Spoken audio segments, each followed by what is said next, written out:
ఏపీలో న్యూస్ కోసం AP talk ఛానల్ని సబ్స్క్రైబ్ చేసుకోండి.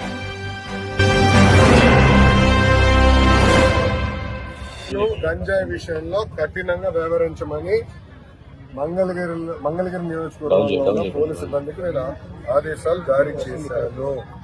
మొదటి 100 రోజుల్లో గంజాయి ఫుల్ స్టాప్ పెట్టాలని చెప్పాను. ప్రత్యేకంగా నేను డీజీ గారిని కలిసి హోంమంత్రి గారిని కూడా కలిసి నిన్న రాత్రి కూడా హోంమంత్రి అనిత గారితో కూడా మాట్లాడటం జరిగింది. పాదయాత్రలో గంజాయి వల్ల కుటుంబాలు ఎలా నాశనం అయినాయో నేను చూశాను. మీరు కఠినంగా వ్యవహరించాలని ఆమెను కోరాను. మేడం గారు కూడా సమీక్ష పెడతాన్నారు, సభ్యుతో రివ్యూ చేస్తా ఉన్నారు. ప్రజలందరూ చూస్తారు కదా, మొదటి 100 రోజులు గంజాయికి ఫుల్ స్టాప్ పెట్టే బాధ్యత తెలుగుదేశం, జనసేన, భారతీయ జనతా పార్టీ ప్రభుత్వం తీసుకుంది. ఆల్రెడీ మీకు కంపట్లేదు. గుడ్, మేము మా పని మేము చేసుకుంటాం. ముందు మీరు చూస్తాం.